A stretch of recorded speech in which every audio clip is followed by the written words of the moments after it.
nas nossas dificuldades, nas nossas tribulações, nos nossos anseios, nos planos, que em todas as coisas o Senhor ministre ao nosso coração nessa hora. Usa a tua serva com graça e com poder. Assim nós já te agradecemos e te pedimos todas essas coisas em nome de Jesus. Amém, senhores. Amém. Boa noite. Oi, oi. Estão me ouvindo direito, né? Gente, prazer enorme estar aqui mais uma vez. Vamos encerrar as mulheres, né, que estão acompanhando há um tempo. Nós estamos aí com algumas temáticas voltadas a propósito, né, para não deixarmos de vivermos o propósito que o Senhor tem para as nossas vidas. E vamos encerrar agora com a presença digníssima dos homens no nosso meio. Sejam bem-vindos no nosso meio. E falar sobre um tema muito importante. E você pode ver aqui que já tem uma interrogação. Porque muito do que vamos falar hoje começa e vai gerar dentro do coração do ser humano perguntas. E eu quero já te acostumar, tá bom? Eu sei que presbiteriano é muito da palavra, da Bíblia, né? E na palestra aqui, nós vamos ter uma sequência de raciocínios de acordo com o que nós entendemos dentro da psicologia. E no meio do caminho, como nós temos uma cosmovisão cristã de tudo, nós vamos também utilizar, sim, de recursos da palavra, ok? Não fique desesperado, vai ter palavra sim. Bom, eu quero começar perguntando o seguinte: quem nos últimos 3 anos passou por alguma situação na vida, onde passou por um profundo desânimo, uma tristeza, ou até mesmo depressão, teve um diagnóstico de depressão aí, nesses últimos 3 anos, 2020, 21, 22, levanta sua mão direita. Também, gente, passei. Se você não passou, talvez você conheça alguém que tenha passado por isso, uma tristeza profunda nesses últimos 3 anos. E nós vamos começar, então, acho que não está indo. Ai, estava tão bonitinho ali embaixo, eu tinha passado. Qualquer coisa eu falo, agora vai? Era só ansiedade. Só ansiedade. Então, hoje nós vamos falar, a proposta é: vença o desânimo por meio da transformação da sua mente. Dentro da abordagem em que eu trabalho, nós temos uma convicção, vamos dizer, científica, de que muito do que nós sentimos e vivenciamos em termos de emoções começa por todo um processo cognitivo de interpretação que eu tenho sobre o mundo. Então, vamos falar um pouquinho sobre essa taxa de depressão que, nesses últimos anos, especificamente, momento histórico de pandemia, momento inédito na história da humanidade, com formas inéditas de enfrentamento, com formas inéditas de ação com a sociedade. E, obviamente, que isso traria consequências físicas, sociais, econômicas e, por que não dizer, psicológicas. E nós temos já vários dados de um aumento dos sintomas de ansiedade e depressão nesses últimos anos. Então, temos aqui um dado de 14,7% a 22% de aumento. Algumas pesquisas apontam 25%, ou seja, você tem gradativamente uma população que é acometida com maior risco ou tendência à depressão. E aí é como se fosse assim, 1/4 da galera que está aqui teria o risco de estar passando por algum momento mais severo na sua vida em termos emocionais.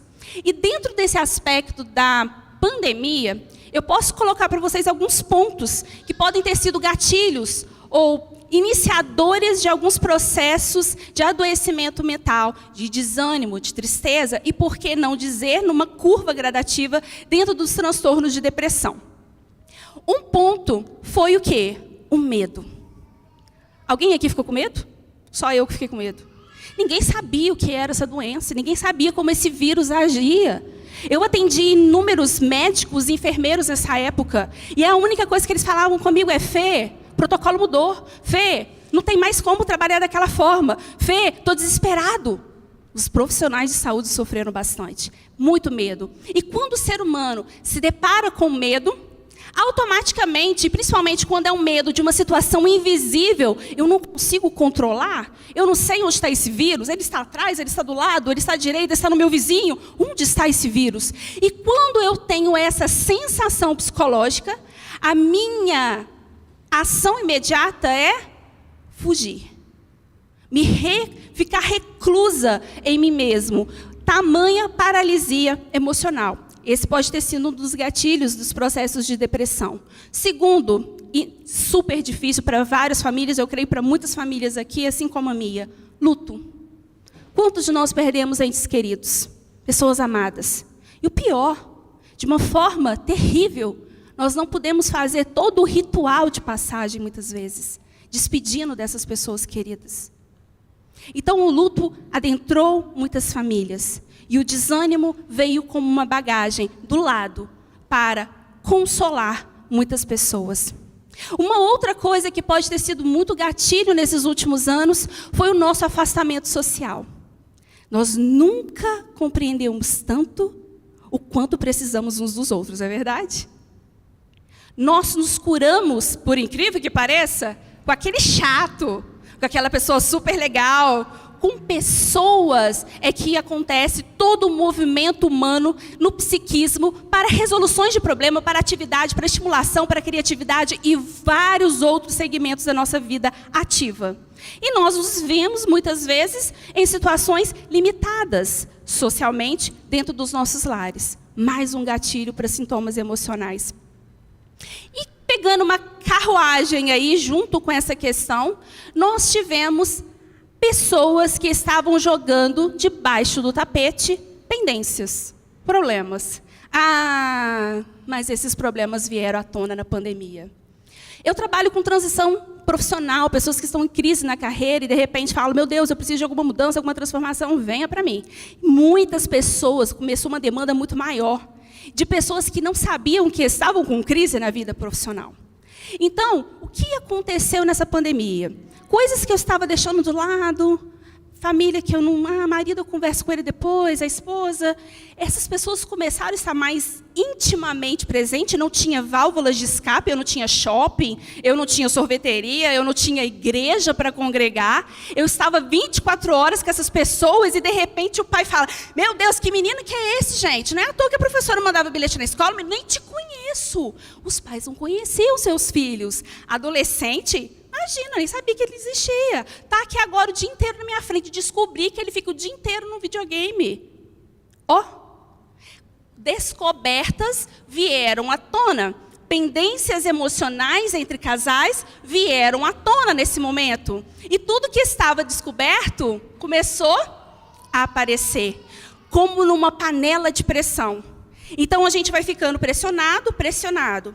O que aconteceu com algumas pessoas? Algumas pessoas falaram assim, beleza, uma situação bem difícil, coisas que eu não estava acostumado com a minha família, mas eu vou pegar essa panela, vou colocar debaixo d'água, né? Vou lá levantar a tampinha, sair o ar, tiro e vou ver o que eu vou fazer com essa comida, o que está lá dentro, vou resolver isso. Mas algumas pessoas não conseguiram fazer isso. E aí, a panela estourou. E os sintomas emocionais vêm junto com essa situação que estoura. Quantas pessoas nessa pandemia que já estavam meio assim com a igreja? Eu vou. Meu Deus, Abraão, porque o Abraão é o cara que vai lembrar você que você tem que vir para a igreja. Abraão mandou mensagem que eu tenho que vir para a igreja, estou sumida, eu apareço. Aí aparecia. Aí veio a pandemia, todo mundo em casa, culto online. Eu voltar para a igreja? Para quê? Já estava encoberto, entendeu? Já estava ali. Guardado no coração, e isso potencializou nessas formas emocionais. Então, como que esse desânimo, que vai caminhar de uma forma mais profunda para a tristeza crônica, e assim pensamos numa depressão? Nós vamos, então, sempre lembrar o quê? Que todos nós temos lentes para enxergar o mundo. Existe uma forma de percepção de enxergar o mundo que eu tenho, que é totalmente diferente do pastor Jefferson. Então, o mesmo evento que aconteça aqui, no mesmo horário, na mesma congregação, nós vamos interpretar de uma forma totalmente diferente. Sabe por quê? Porque nós somos criados de forma diferente. Eu sou mulher, ele é homem. Eu tenho uma vivência histórica profissional, ele tem outra vivência histórica profissional. Ele tem pai X, eu tenho pai e mãe Y. Entende? Então, essa nossa história vai fazer com que, gradativamente, eu tenha um HD que processa formas automáticas de responder ao mundo. Para quê? É ótimo isso, é uma economia cerebral. Então, alguém gritou comigo, eu já tenho meu HD lá. Quando alguém grita comigo, eu grito de novo. Ou eu murcho. Ou eu choro. Alguma coisa automática você vai responder quando tiver um estímulo externo. Ok? Deu para entender isso? Então tá. Quando nós pensamos, então, nesses processos cognitivos, resumidamente falando, a galera, os jovens, já sabe isso aqui, já aprendeu na escola dominical. Nós temos o quê? Estímulos, circunstâncias externas ali, que estão tocando na gente, e nós vamos interpretar isso. A minha interpretação vai influenciar diretamente como eu vou me sentir diante daquele fenômeno. Nossa, eu vou me sentir feliz, entusiasmado, triste, e, consequentemente, isso vai afetar o meu comportamento. Então, vamos aqui explicar, dentro do desânimo, de uma tristeza aguda, ou um estágio já de depressão, como é a percepção dessas pessoas, ou a sua, ou a minha, em alguns momentos. Nós temos 3 grandes, ou a tríade cognitiva de interpretação. Então, a primeira, todas visões negativas. Desânimo, #visão negativa, sempre.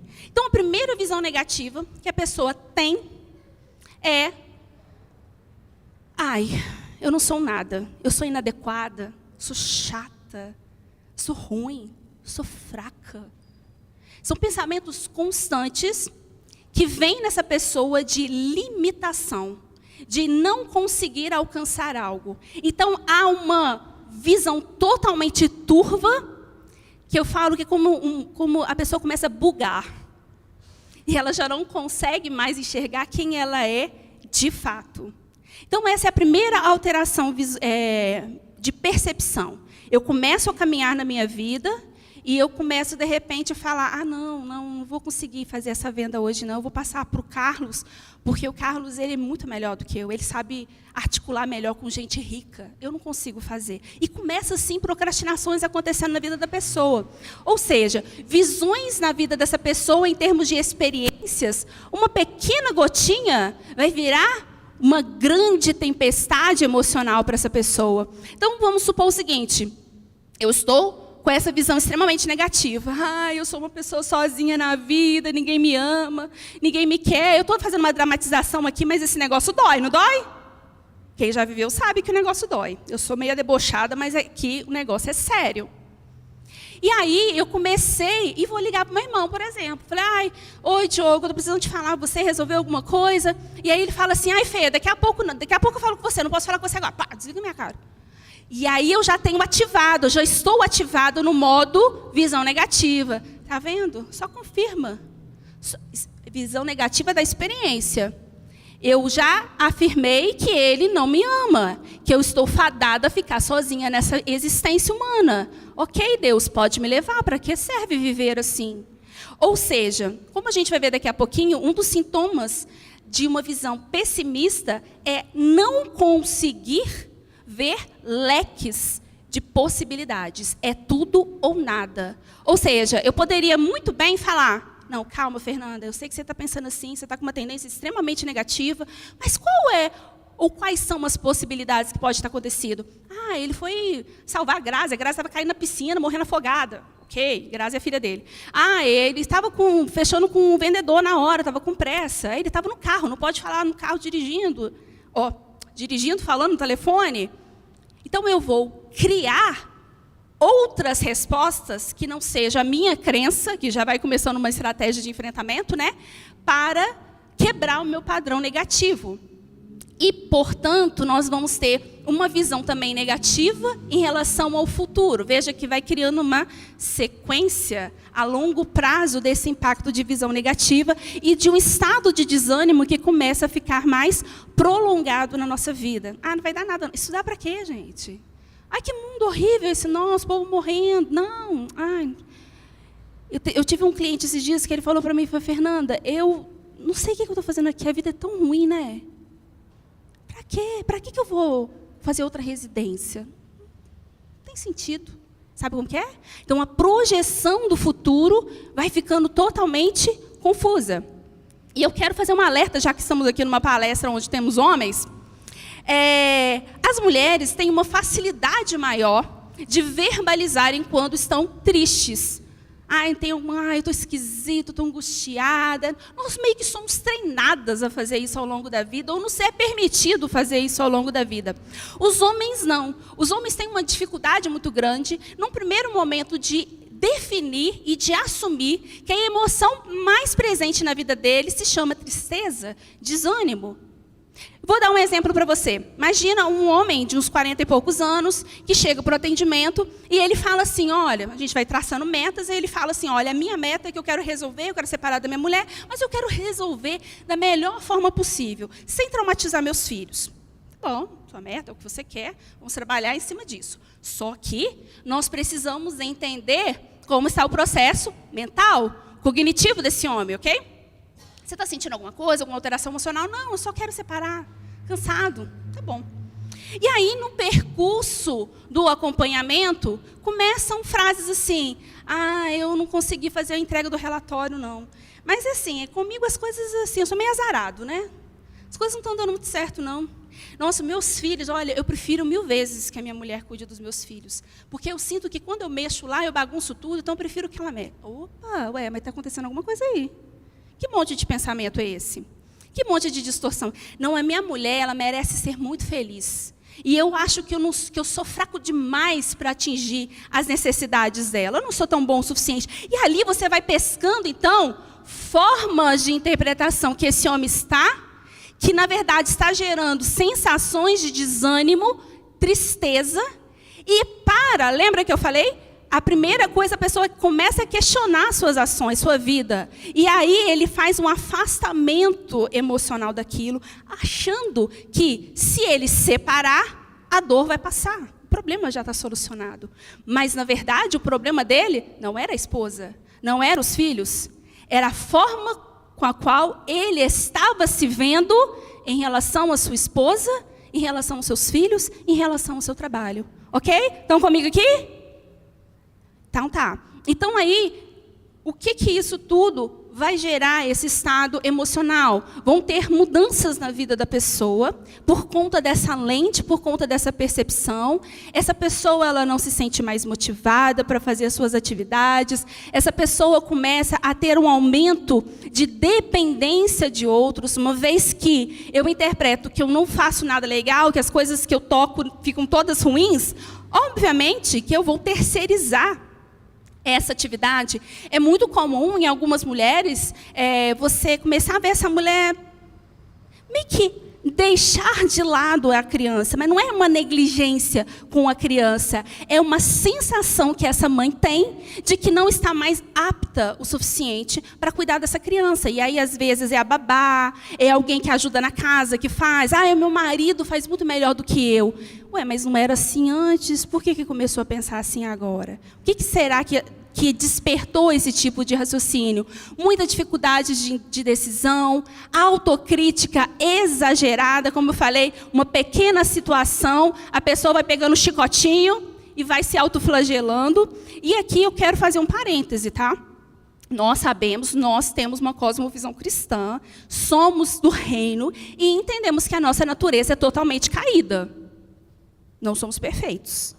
Temos várias limitações. E na nossa natureza caída, a nossa inclinação vai ser para o mal. Vai ser para coisas ou de cobiças, de ambições que não são do espectro ou daquilo que o reino de Deus está propondo para a nossa vida. Então você imagina essa natureza caída, e essa natureza caída com várias distorções cognitivas. E nós que somos cristãos, temos um plus para renovar essa mente, que se chama palavra de Deus, intimidade com o Espírito Santo. E a gente vai falar mais sobre isso.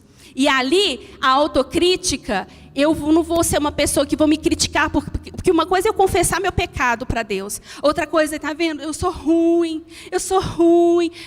Isso aí não é confessar pecado. Isso aí é autocomiseração. Isso aí não é arrependimento. Isso aí é preguiça de fazer transformação na sua vida. Você entendeu a diferença? E isso vai afetar a parte de memória também, a cognição, né? Então, a dificuldade de concentração, uma tendência da pessoa ficar mais passiva, inibida, na inércia, um déficit muito grande nos relacionamentos. É aquela coisa, se eu já acho que eu estou desconectado, que eu sou chato, que eu sou inconveniente, que eu não sou adequado, que eu sou ranzinza, se eu tenho vários pensamentos negativos, eu sei que, na cabeça distorcida, de que se eu me aproximar dessas pessoas, elas não vão se sentir bem com a minha presença. Então eu faço um favor para o outro, saindo de perto e começo a fazer o isolamento social. Então nós temos distúrbio de apetite e sexual e pensamento do tudo ou nada, que eu dei um exemplo. Quero dar só um exemplo aqui, que a gente vai falar de mudanças. Quando nós estamos num estado de desânimo, de tristeza profundo, é muito comum nós começarmos, então, a não nos reconhecermos. Gente, mas eu era tão forte, eu era tão cheia de energia, eu fazia as coisas tão rápido, agora eu demoro tanto para fazer as coisas. E aí, o que vai ser o desafio nessas fases da nossa vida, nos desertos, né? nas lacunas, nos momentos de vales que passamos, é entendermos que nós precisamos de uma velocidade menor. É como se fosse assim, ó. Então, esse copo aqui, como se fosse a água, o símbolo da energia. Então, eu tenho uma energia, joia. Energia joia, tenho muita capacidade para enfrentar o dia a dia, colocar coisas novas, me autodesafiar. Aí, nesse copinho aqui, mais frágil até por coincidência, eu estou com, sei lá, 1/3 aqui da quantidade de energia. Então, eu vou ter que dar uma recuada, dar uma desacelerada por um pouco, até que comece gradativamente a fazer com que essa quantidade de energia seja a mesma dessa aqui. Ou seja, onde eu quero chegar com isso? É muito comum no tratamento, por exemplo, de depressão, pessoas terem queixas abaixo da libido. E aí, recentemente, uma pessoa, não era paciente não, uma pessoa falou, Fernanda, eu estou com problemas porque meu marido quer parar de tomar um remédio, porque ele não está mais com desejos, e foi falando as coisas. E aí a gente foi lembrando a essa mulher para como ela deveria agir com este homem. E o psiquiatra também foi super jóia. Ele falou assim, olha, você vai conseguir chegar numa etapa que vai estar tudo tranquilo na sua vida sexual. Mas antes, a gente precisa do básico. A gente precisa que você coma direito, que você durma direito, que você consiga levantar da cama e fazer as suas atividades do dia a dia. A gente vai passo a passo, até você ter todas as suas áreas da vida de uma forma mais saudável e funcional. Entende? Então, eu não sei como está a sua vida agora. E, às vezes, você pode até se culpar porque não está conseguindo dar aquela energia, aquele gás. E as pessoas até cobram. Nossa, mas você está diferente, mas você está devagar, mas você está lenta. Não escuta, não. Segue o seu ritmo, mesmo que seja um pouco mais lento. Uma hora você vai chegar e todas as áreas vão estar mais controladas e transformadas. Bom, eu separei aqui 5 grandes questionamentos, né? Até, inclusive, não é meu esse material, o doutor Ismael Sobrinho, um psiquiatra. Ele aponta 5 principais questionamentos. Lembra que eu falei que a base de todo desânimo está mergulhada em questões, em dúvidas? E aqui são questionamentos que, quando uma pessoa está com depressão, uma tristeza profunda, estado de desânimo, ela tende a fazer. O cristão começa a questionar o seu chamado. Ele começa a questionar a sua fé. Ele começa a questionar se as suas orações são ouvidas. Eu acho que Deus ouve todo mundo, menos a mim. Ele começa a questionar se ele pode servir. Ele sente que a vida espiritual morreu. Então, quando nós pensamos na caminhada cristã, e eu fiz a primeira pergunta para você aqui, você já passou por alguma situação nos últimos 3 anos de tristeza ou mesmo depressão? Eu quero te falar que, graças a Deus, não é novidade para ninguém, ainda mais presbiteriano, que é super comedor da palavra, que aqui, nessa Bíblia, nós temos vários relatos de homens de carne e osso como eu e você. e que está aqui repleto de homens com fragilidades como eu e você. Homens que passaram também por situações de verdadeiro desânimo a ponto de fazerem questionamentos da sua própria identidade. Quer ver um? Moisés. Poxa, Moisés é o profeta, né, gente? O homem de Deus. Ele teve face a face com Deus. Olha o que aconteceu com este homem.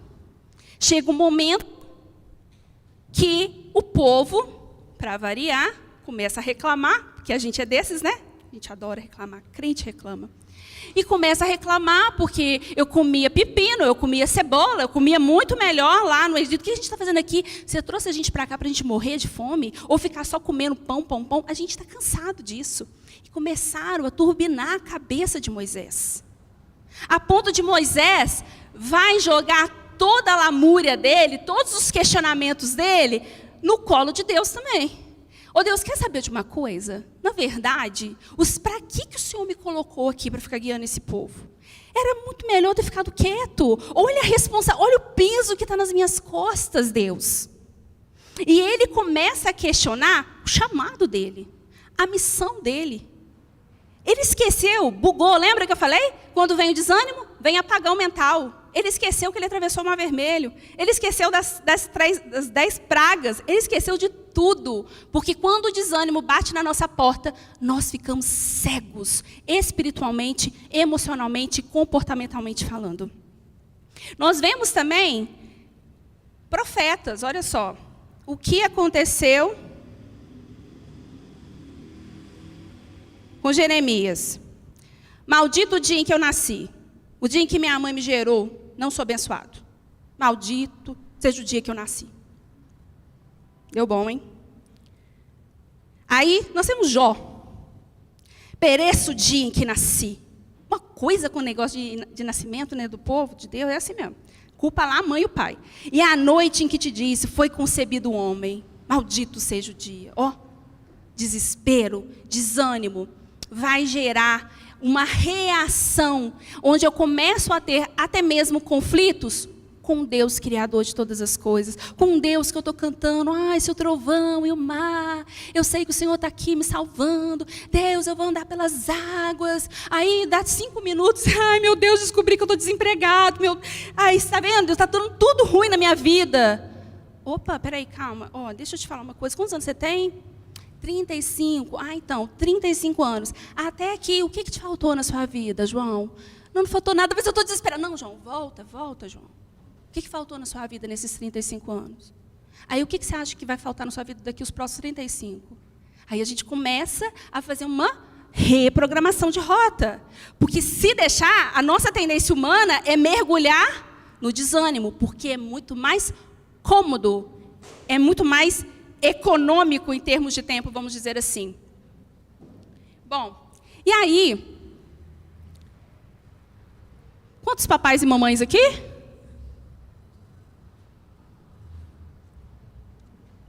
Coisa preciosa são os filhos, não é? Rebento, até quando faz birra. Coisa linda. É aquela coisa maravilhosa, filhos com temperamentos diferentes. Aqui eu faço um parênteses para os pais. Pais, eu sei que vocês amam seus filhos, tá? Vocês têm um carinho muito especial. Mas tem uma coisa que é diferente na maternidade. Mexe com todo mundo, mas não mexe com meu filho, não. E pior, tem mãe que até fala, sabe das fragilidades dos filhos, conta. Porque o Marcos é assim, menino enrolado, esquece as coisas tudo. Eu tenho que sempre ficar avisando, eu estou cansada, tá? É chave que perde. Aí, ela reclamou. Chegou uma outra pessoa lá, a namorada chegou. Não, mas o Marcos tem que melhorar, né? Porque fica esquecendo chave, eu tenho que ficar lembrando. Não, mas também não é assim, né? Ele está muito atarefado, está estressado. Você não conhece como está a vida dele? Sabe o quê?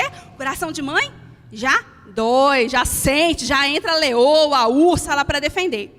Então, pensando nisso, nesse contexto maternidade, eu quero contar uma história para você. Essa história, ela é datada lá do século XIX, meados do século XIX, é uma história verdadeira.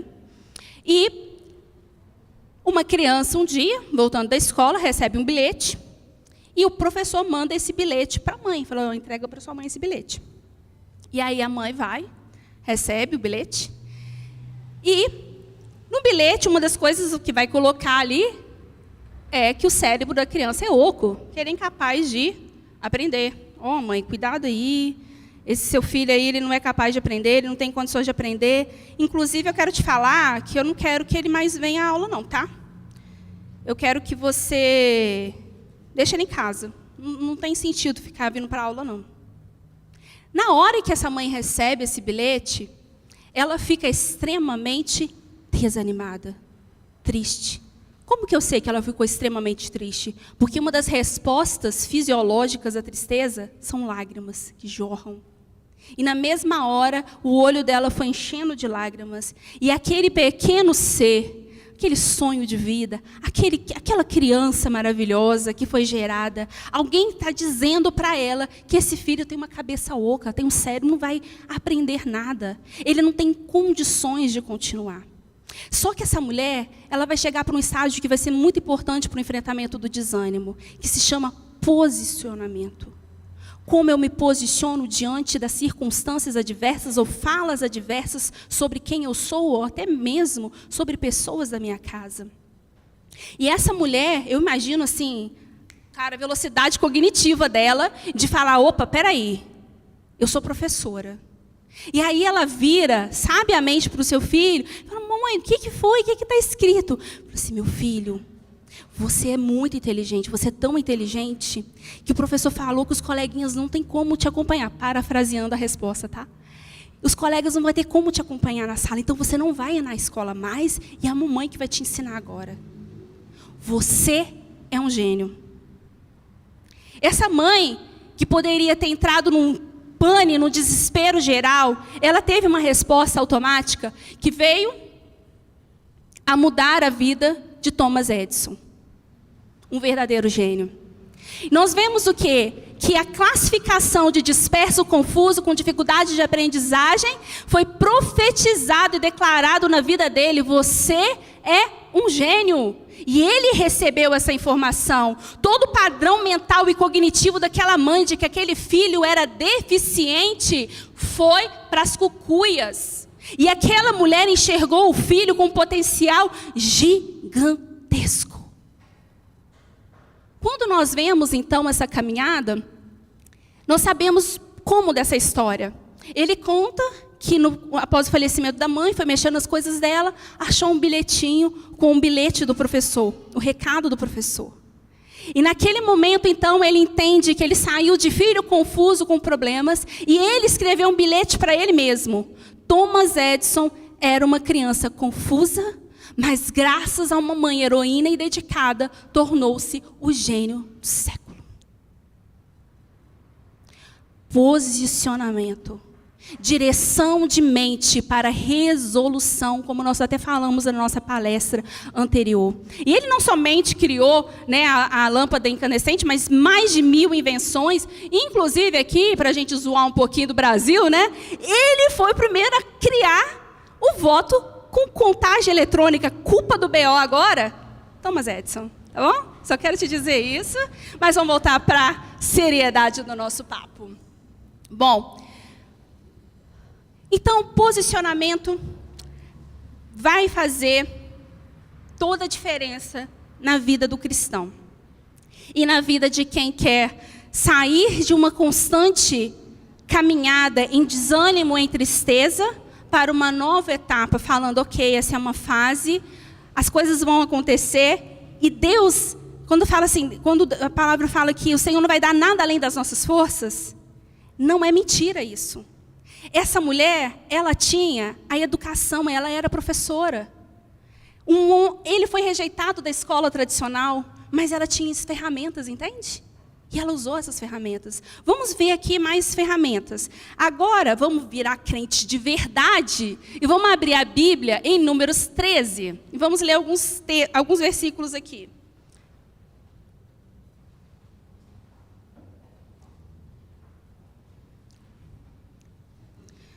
Números 13, qual a situação?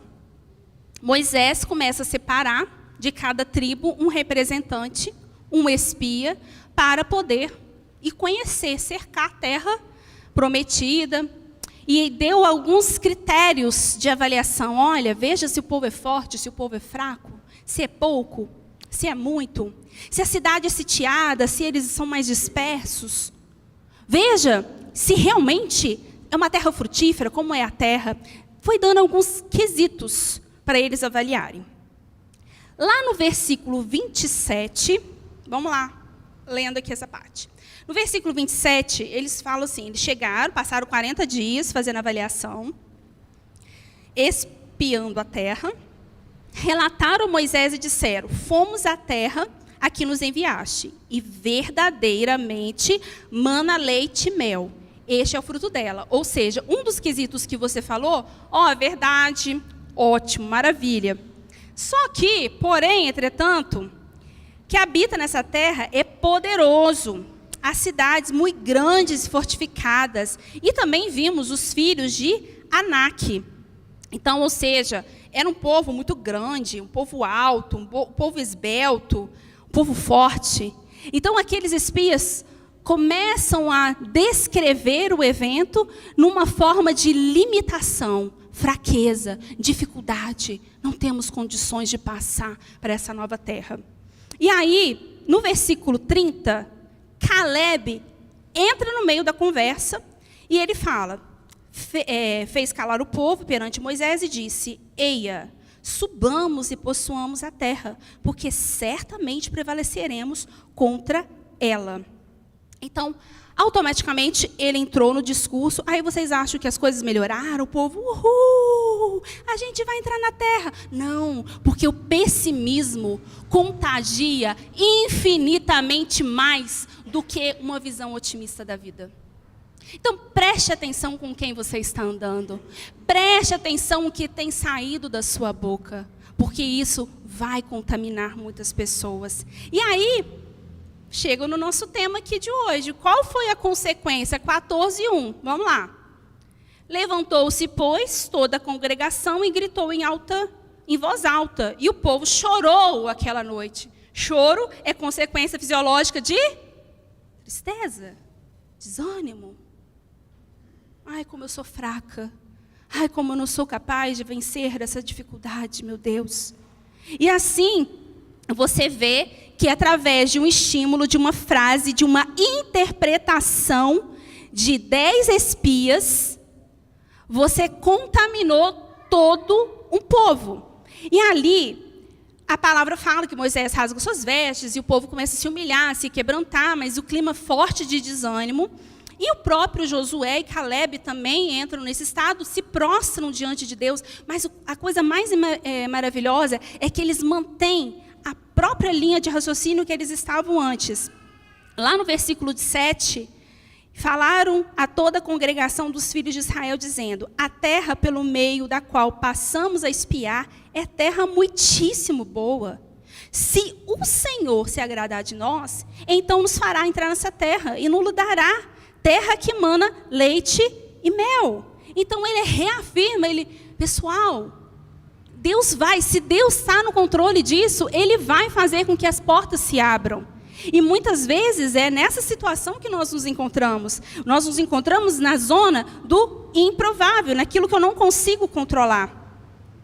E a palavra fala que mesmo essa palavra estimuladora, as coisas melhoraram? Não, piorou, nível hard. Ela balançando a cabecinha aqui, não. Ficou um nível muito pior, porque agora eles queriam apedrejar Caleb, apedrejar Josué. Imagina, ficou muito pior a situação. E é assim, quando nós persistimos no caminho de não entrarmos na trajetória do pessimismo, de um coletivismo dentro da nossa casa, da nossa família, do nosso grupo social, do meio, e nós mantemos a nosso foco naquilo que o Senhor nos direcionou, aquilo que não é possível para nós, é possível para Deus. E os únicos que nem Moisés entrou na terra prometida, vocês sabem disso? Os únicos que entraram foram Josué e Caleb. Porque toda aquela geração foi amaldiçoada e não foi permitido a eles entrarem na terra da promessa. Eu recebi uma mensagem de uma amiga, esses dias, ela fez parte de um fórum para a educação. E nesse fórum, chegou no nível agora federal, E a partir das decisões desse documento, iria ali para apreciação do presidente. Não sabemos se vai ser nessa gestão ou na próxima. Fato é que algumas ideologias estavam inseridas ali, que eles vão colocando tudo nas entrelinhas, né? E ela, estudando muito alguma dessas ideologias, na reunião ela começou a se levantar contra e falar, colocando dados científicos. Olha, para o desenvolvimento cognitivo da criança, o que interessa aí, enfim. Ela foi, gente, detonaram com ela, acabaram com ela. Ela mandou uma mensagem, Fernanda, eles acabaram comigo. Eles me chamaram de todos os nomes que você possa imaginar. E ela ficou extremamente triste e arrasada. E aí ela termina o áudio falando assim, eu já nem sei mais quem eu sou. O que eu falo com vocês? Desânimo, buga quem você é. De repente ela começou a esquecer quem que ela é, eu já nem sei mais quem eu sou. Amiga, eu estava mexendo na cozinha, eu larguei. Amiga, você é filha do Rei dos Reis. Você foi escolhida por Deus para estar no meio deste povo. Você é inteligente, você é capaz, você estudou, você fez pós-graduação nessa área. E eu fui colocando tudo que eu sei que ela é. E eu falei assim, você agora vai começar a pensar o que você vai tirar de aprendizado dessa situação. Você vai começar a pensar estratégias de solução para essa situação. Porque você acha que acabou, mas e se não acabou? Onde você pode atuar? Aí passou um tempo, ela me mandou um outro, ela é mulher de Deus. E aí ela foi, orou, colocou a vida dela diante de Deus. Ela falou assim, amiga, é verdade. Aqui na cidade eles estão me chamando para fazer palestras nas igrejas, para explicar essas ideologias, para explicar como educar os filhos de uma forma melhor. E eu vou vestir, vou me encorajar e vou me fortalecer para fazer isso. Já que eu não consigo às vezes na escola, mas nos pequenos grupos eu posso ser influência. E ela começou a ficar animada.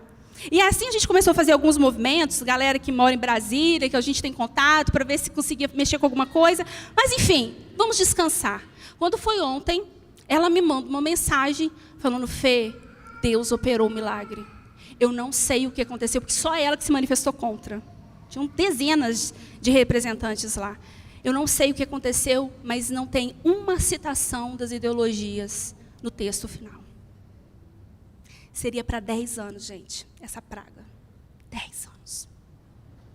Deus é fiel. Você faz a sua parte, você não desiste, você olha para o alto. E aquilo que você não consegue humanamente fazer, aí que eu falo, nós temos o plus. A gente entrega para quem tem todo o poder. Amém? Glória a Deus. Então, posicionamento diante da adversidade para que o desânimo não venha atropelar a sua vida. Então, como eu dei esse exemplo da minha amiga, como nós vimos aqui também na palavra com Caleb, com Josué, como também vimos na mãe de Thomas Edison, eu preciso aprender a olhar a realidade. E a partir do momento que eu começo a perceber que eu estou observando essa realidade de uma forma muito distorcida, como eu sei, Fernanda, que eu estou enxergando algo de uma forma distorcida? A alteração emocional. Então, eu estava no estado emocional, estou aqui bem, tranquila, por exemplo, agora eu estou tranquila, estou bem, nananã. Mas vamos supor que daqui a alguns 15 minutos eu termino aqui. 15 minutos, gente, terminar. Aí eu recebo uma mensagem. E aí essa mensagem ativa aquele momento primitivo meu, automático. E já começa o seu coração a acelerar, minha mão começa a tremer, e eu começo a falar, meu Deus, depois de uma palestra dessa, Deus, como que o Senhor faz uma coisa dessa comigo? Pensamentos. Então, eu começo a olhar a realidade, só que aí eu já percebi que eu comecei a ter sintomas físicos diferentes. Eu estava bem, depois eu fiquei triste, então é sinal de que alguma distorção na minha mente veio. E aí é a hora que eu começo a fazer uma investigação. O que eu estava pensando? Será que é 100% verdade isso? Ai, Deus me abandonou, Deus não gosta de mim. Será? Vamos ver, quanto tempo de cristianismo? E outra, antes de cristianismo, tanto de coisa que Deus te livrou, que te salvou. E aí você começa a trazer à memória, como nós cantamos, aquilo que nos traz esperança. Então eu começo a ter novas interpretações, eu começo a desenvolver insights e soluções para aquela situação, para que não tem problema o desânimo aparecer, não tem momento a raiva, o problema a raiva, a tristeza aparecer. O que dificulta a nossa caminhada? A intensidade e a frequência disso. Então, como eu corto esse movimento constante de tristeza e de desânimo por meio de fazer essa confrontação com a mente, interpretação com fatos mais voltados para a minha realidade, e aí eu começo a agir. Foi o que a mãe de Thomas Edison fez. Ela mudou o raciocínio, falou que o filho dela era um gênio, e de repente eu vou te ensinar. Pronto, resolveu o problema. E assim como ela tinha só aquela questão, talvez simples, de ser uma mãe que vai educar o filho. Eu até falei sobre isso na escola dominical semana passada. Nós tivemos, não foi semana passada não, foi retrasada. Nós temos Davi, naquele episódio que Davi, ele chega lá no meio que está todo mundo lá olhando, né, Golias tirando onda com todo mundo, ele lá paradão. E aí, então assim, gente, o que está acontecendo que ninguém fez nada até agora? É o Deus de Israel, ninguém fez nada? Não, mas é porque ele é muito grande, ele é muito forte. E aí ele começou a fazer perguntas, os irmãos dele já começaram, né? Tinha que ser você. Uau, você está achando que você é quem, Davi? Gente, Davi, cortou. Não estou nem aí para o que você está falando. Onde que está Saul? Muitas vezes nós temos que fazer isso na nossa vida. Eu preciso de agir. E eu preciso de cortar quem está falando coisas que não vão levar a lugar nenhum. E ele foi resolver o problema com quem poderia resolver o problema, que era com Saul. Saul aqui eu posso ir, tá? Só que uma coisa muito interessante é que Saul falou assim, Deus tentou, né, fez a tentativa da armadura, de colocar as vestes. Naquele momento, Davi ainda não estava preparado para a armadura. Eu sei que Davi, lá na frente, como um grande guerreiro, teve armadura. Ele tinha espada. Ele se vestia para a guerra, ok? Mas naquele momento da vida dele, o que ele tinha? 5 pedras. Ele tinha a funda. Ele tinha a habilidade da funda. E muitas vezes é assim que vai acontecer na sua vida. Você pode olhar para a sua vida, parecer uma situação muito desafiadora, e você vai olhar assim, mas eu não tenho como resolver isso. Eu não tenho dinheiro. Eu não tenho tempo. Eu não tenho pai rico. Uma levantou a mão ali, gente. É isso. Todo mundo tem o sonho de que um dia ama o pai, mas que vai aparecer, nossa, tem um pai rico aí que vai te dar uma herança. Mas fato é que nós vemos nessa situação de Davi um homem consciente de que, com as estratégias que ele já tinha sido adestrado, né, adornado ao longo da sua vida, ele poderia executar várias tarefas. Então, com pouco que você tem, pode ser muito.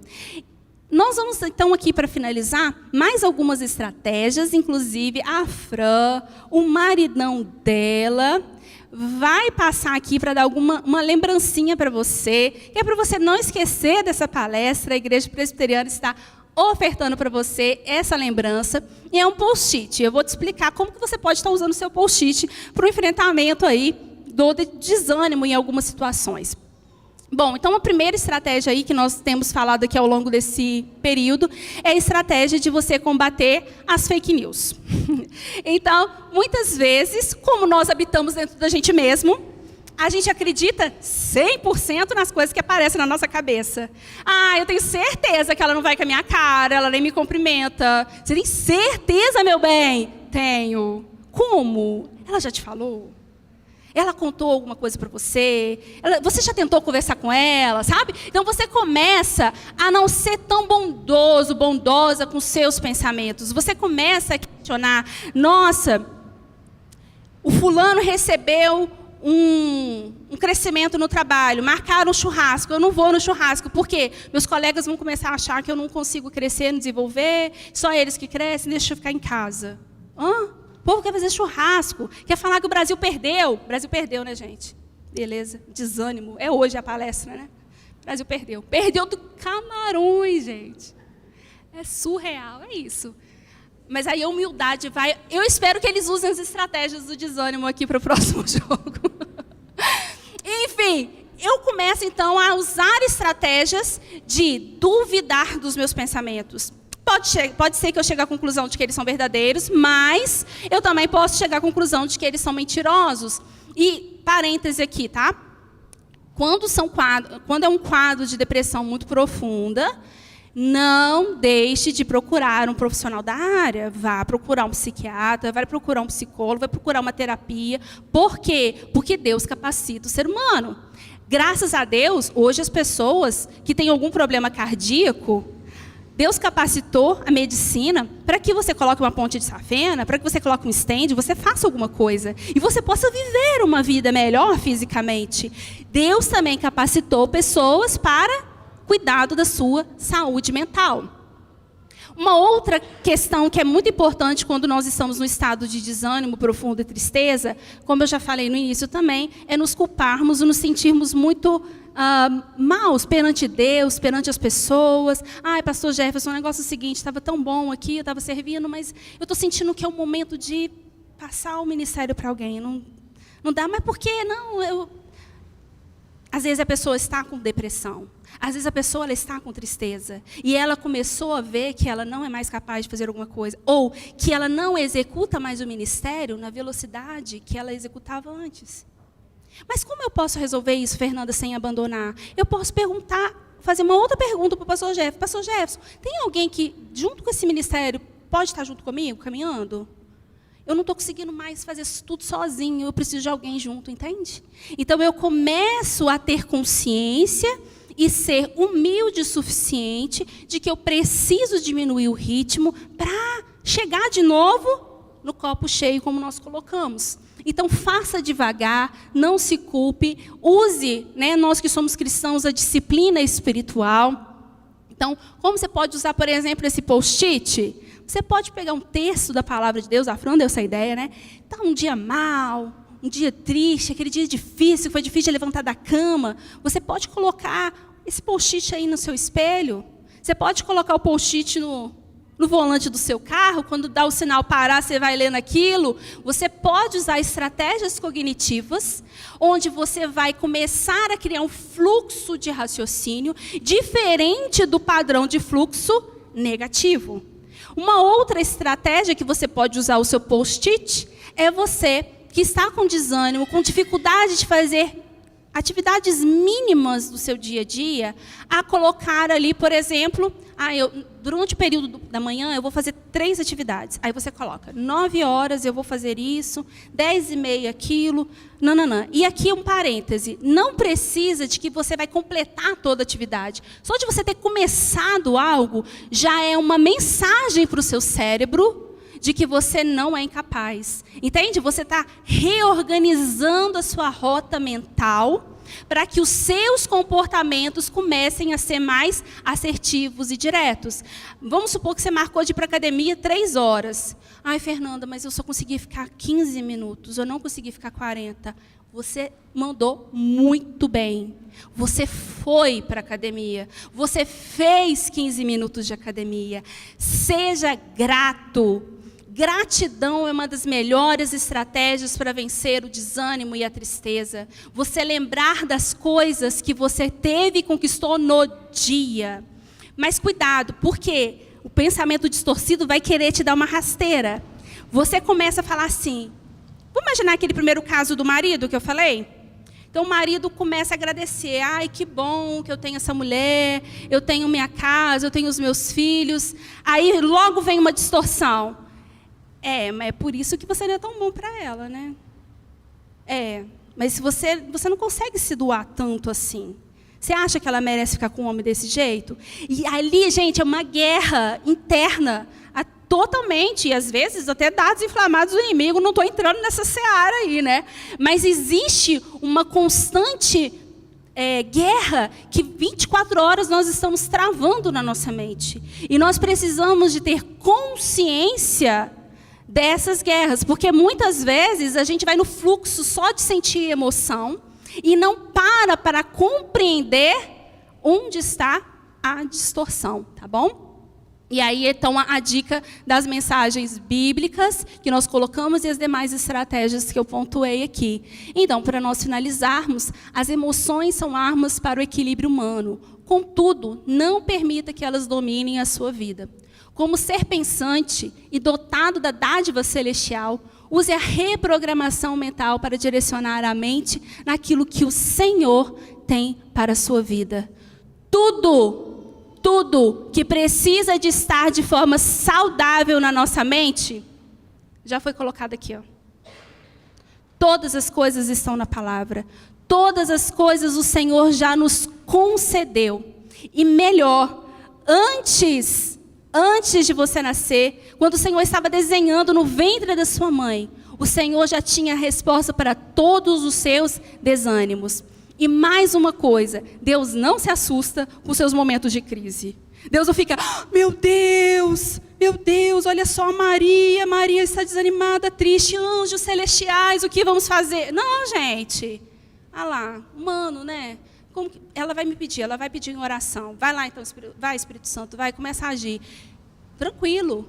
O amor dele, a intensidade do carinho, do afeto de Deus, da confiança que nós vamos escrever a nossa história, da forma que Deus quer que Deus quer que nós venhamos a caminhar e escrever, ele ainda está olhando para nós e falando, estou pronto para continuar te abençoando, continuar te guiando, mesmo no meio dos nossos tropeços emocionais, mesmo no meio dos nossos desânimos. Então a gente viu aqui na palavra alguns exemplos de homens de Deus, que tiveram um verdadeiro pane de não conseguirem ver quem eles eram. E mais, quem era o Deus que criou eles. E nesses momentos a gente para, respira, reprograma a mente nessas estratégias que eu coloquei para vocês. E, acima de tudo, entrega para Deus. Fala assim, Deus, chegou o momento do devocional. Ai, meu Deus. Deus nem ouve minha oração. Ô Deus, é o seguinte, ó, eu vou ler Salmo que é mais fácil de achar. Salmo é alegria, Davi, tá, Deus? Então, eu vou ler Salmos. Aí, depois, eu vou tentar orar. Não sei se eu vou conseguir, não. Porque eu estou triste, Deus. Eu estou cansado. Eu não acredito em mim mais, tá? Você tem que ser sincero com Deus, entende? Você abre o seu coração, você conta para Ele, porque não é nenhuma novidade. E, à medida que você for contando, o processo de cura e de transformação vai ser jorrado na sua vida. Por quê? Porque você está decidido a manter disciplina na sua vida. E disciplina em momentos de tristezas, de angústias, de dor, é uma das ferramentas mais fundamentais que o ser humano pode adquirir para se reorganizar emocionalmente, física e socialmente. Amém? Amém. Deus abençoe. 3 perguntas rapidinho. Alguém tem pergunta?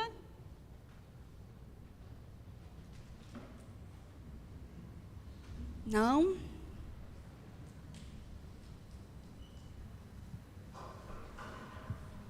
É um momento de ansiedade onde começa a afetar realmente o corpo, assim, pressão alta, angústia, essas coisas. O momento que eu estou passando aí, para ter essa força, para começar a pensar em tudo que você falou aí agora. Assim, são reais, assim, os sintomas. Os sintomas são reais, exatamente. Em crises de ansiedade específico, né? Então, você tem, às vezes, o aceleramento, né? Você tem formigamento no corpo, muitas vezes. Dores no estômago, fuga. Então, é importante, como eu coloquei, tá bom, gente? É importante também compreender se tem alguma necessidade de um diagnóstico também profissional. Tá bom? Mas, de uma forma geral, quando você fala de sintomas de ansiedade, na ansiedade eu estou num pavor terrível de uma ameaça que está na minha frente. Pode ser uma ameaça real ou pode ser uma ameaça totalmente fantasiosa e imaginária. Então, o que acontece na mente do ansioso é uma mente extremamente acelerada. Né? Então, por exemplo, provavelmente o que aconteceu com você aqui na palestra? Enquanto eu falei, você já pensou outras coisas e foi ali, depois, deixa eu voltar aqui para a Fernanda. E aí, a mente vai ficando com várias conexões, que aí dá aquela sensação de cansaço físico extremo, tá bom? Aí é a hora que fica com dores musculares, dores abdominais e por aí, tá? Então, assim, o que é legal de fazer? Relaxamento, alongamento, atividade física, se alimentar com coisas mais saudáveis, diminuir açúcar, isso vai ajudar bastante, tá? Coisas assim que dá para você já começar a fazer de imediato. E você começar a entender quais são os principais pensamentos que estão te gerando os sintomas de ansiedade e começar a fazer aqueles confrontos que eu falei aqui no dia de hoje, tá bom? Mas aí qualquer coisa depois a gente pode ir, que tem muita coisa para falar sobre isso.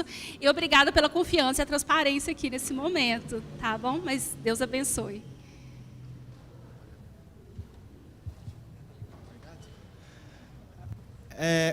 Como pastor, e muitos de nós devemos ter situações assim, quando nós lidamos com pessoas desanimadas, jovens, adultos, há algum limite de tentar estimular, há algum perigo de possivelmente estimular demais e traumatizar?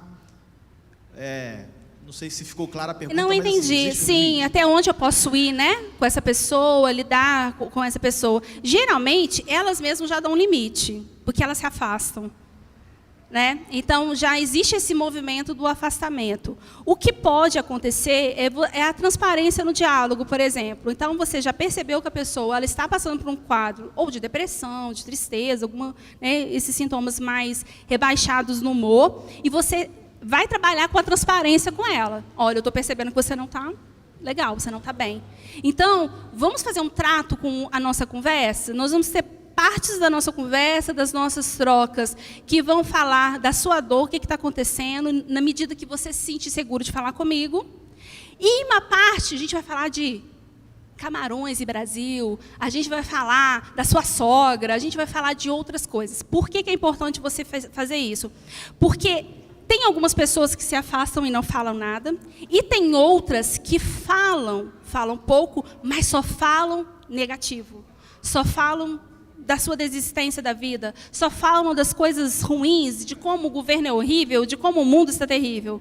Então, se você quebra o padrão dessa pessoa cognitivo, você já ajuda a não retroalimentar as crenças negativas. Não é no sentido de você ser um psicólogo, é no sentido de você falar assim, não vai ter jeito de eu ser um alimentador desse percurso dela. Vamos mudar de assunto?